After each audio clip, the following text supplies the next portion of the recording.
Hey guys, fishing and stuff.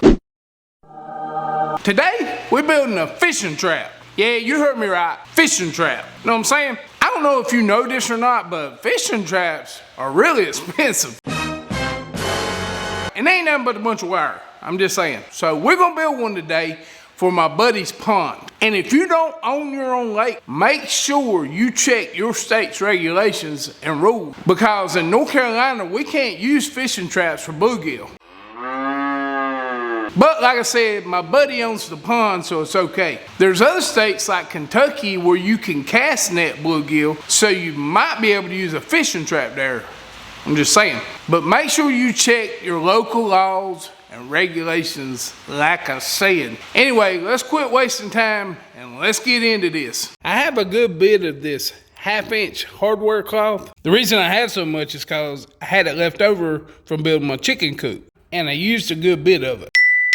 I am going to incorporate this into the fish trap, but instead of using this, I went and bought some of this cage wire. It's 24 inches wide by 15 foot long. And as you can see, this is 1 inch by 1 inch mesh. Now, if you're after little fish, you don't want to use this. You should probably use the 1/2 inch or a 1/4 inch mesh. But since we're probably going to be catching mostly bluegill, this 1 inch is going to be fine. Plus, this wire is a thicker gauge and it's a whole lot stronger. Yep, I was right. This stuff is a lot more stiff than that 1/2 inch wire. Now I cut me a little piece right here and did my measuring. And the measurement I'm using, this stuff is 24 inches wide. So I'm gonna cut it 30 inches long. And I cut this little piece off so I know that this is 30 inches. Now I need to cut it across. And that's something I wanted to talk about. One of the best ways to cut this wire is with a pair of dikes. Or some people call them side cutters. You can also use 10 snips. They work good too. But I found that the best way to cut this stuff when I was building my chicken coop, get you an angle grinder and put a cutoff disc on it. You find the wire you're wanting to leave and you just run it along the side of the wire and it cuts it right off. Here, I'll show you what I mean. See what I'm saying? Cuts it right off. Okay, so I got 2 pieces cut out, 24 by 30. These 2 pieces are basically gonna make the top and the bottom of our trap. You know what I'm saying? Cutting these things out is not that difficult.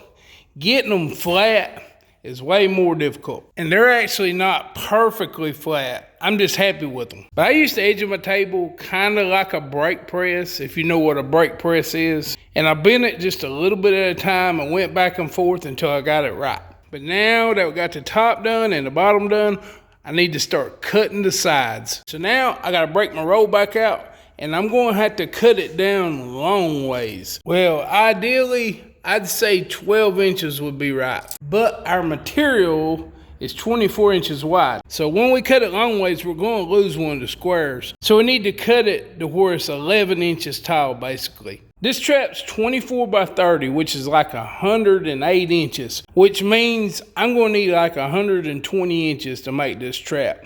And you'll understand why in a minute.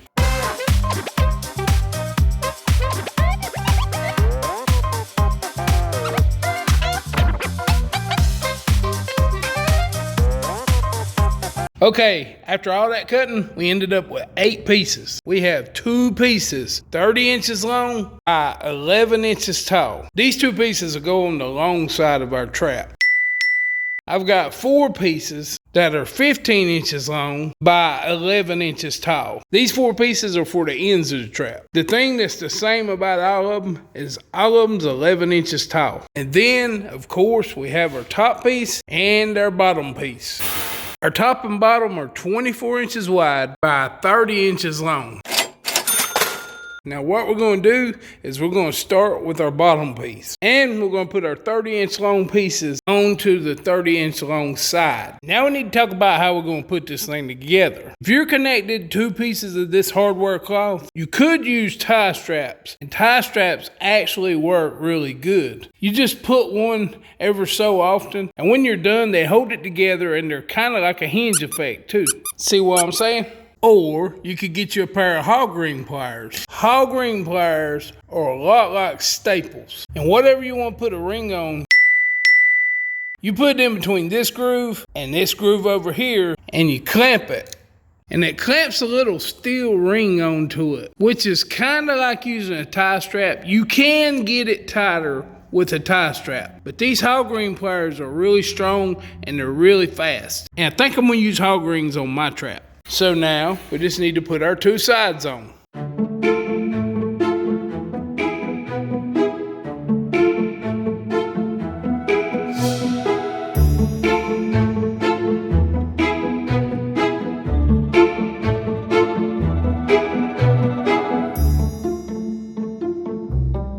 Those hog rings work really good. Even though they're really loose, they kind of hold it really solid.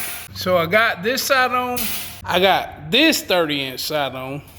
Next, we're gonna go ahead and put the top on it. And now, we got ourselves a box. Pretty big box too. But it's gonna be loose like this until we put our ends on, which is the next thing we're going to do. Now we're gonna take our 15 by 11-inch sides. I'm counting over 5 squares and I'm gonna bend it right there. But I'm only putting like a 45-degree bend on it. And use the edge of your table to make sure it's straight. Then come over 3 more squares, put another bend in it. We probably want it 20 degrees or so. But the point of it is, we've got to find the center of this trap. And we want the outsides to curve into the center of this trap. Because if you ever seen a minnow trap, we're kind of making that funnel that traps the fish, but we're making that funnel for bluegill.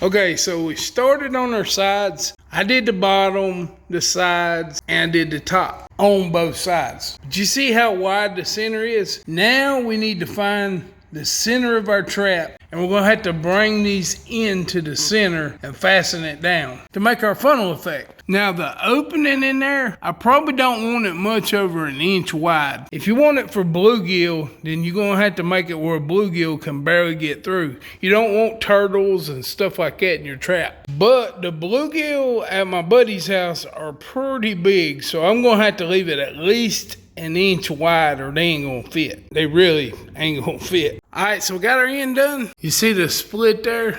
I hope it's the right size. It's about big enough for my hand to go through to there. I did put a couple of tie straps on the top and on the bottom because I didn't want this thing opening up anymore.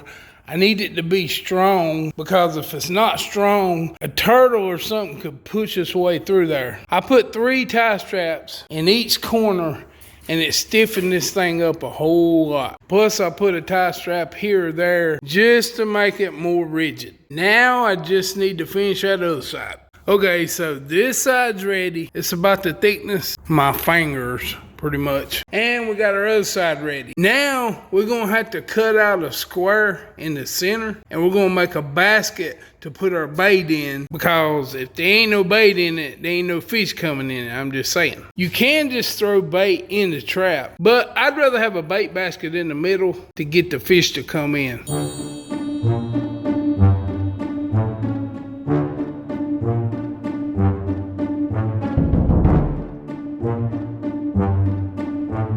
So I took the 1/2 inch wire that I had. I could have did it with 1 inch too. It depends on what you're using for bait, really. I cut it 11 inches tall. That way it'll fit right inside our trap. And I cut it long enough to where I could bend it to fit into the square that we cut into the top of the trap. Next, we need to fit it down to the hole and fasten her down. Well, it ain't gonna fit in our hole. We'll get it in there after we cut our door. So I'm gonna cut the door next.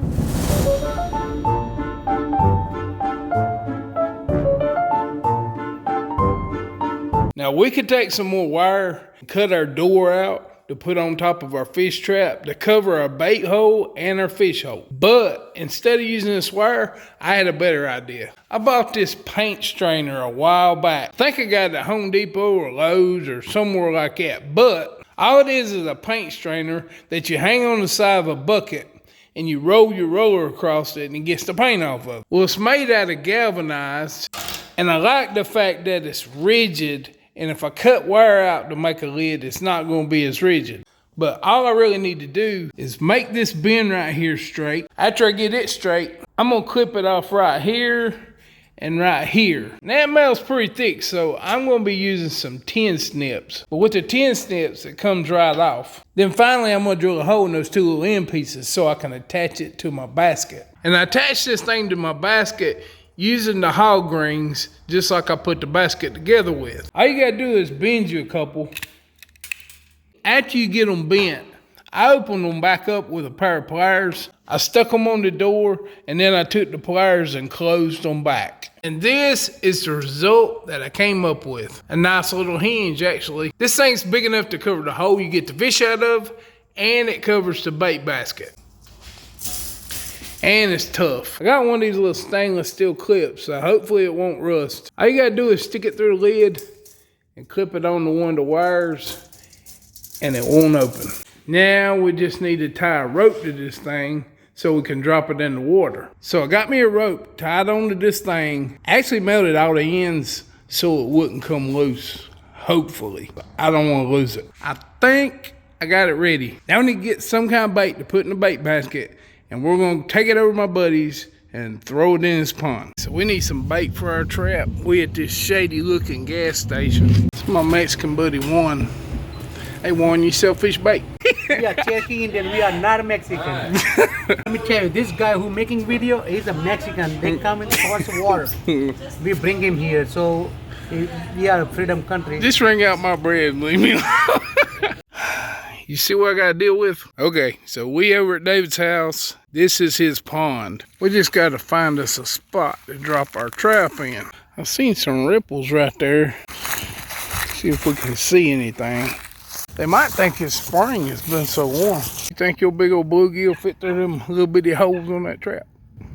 Oh yeah. I seen a bunch of ripples and stuff in the water right there when I walked up. It's deeper than I thought right there. Probably about 3-4 feet.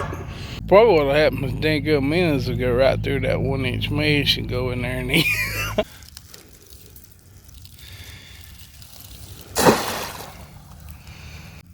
Went down right. You know what I forgot to do? I was gonna put some weight on the bottom, like some sinkers, but it worked out. I sure hope this fishing trap works. Why's that? 'Cause I'm against using lures for fishing. That's why. I'm just saying. This fishing trap turned out really awesome. And make sure you check out my next video because we're gonna be talking about how to use a fishing trap, and I'm gonna build something that goes along with this fishing trap. So make sure you check it out. If you like this video, then you're probably gonna like this video. So you should go over and check it out. I'm serious, go check it out because this video's over.